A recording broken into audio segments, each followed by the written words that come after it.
Hello हाँ जी भी करो। बहुत पुरानी मुर्गी आ अपनी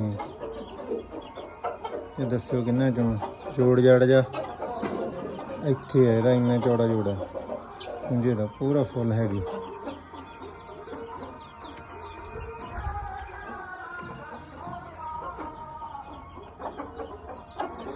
लत्तां भी चिट्टियां नोक दी बिल्कुल वाइट है।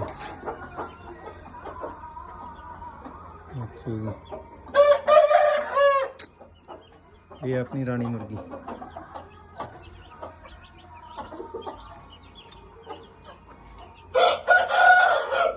करो शौक भी।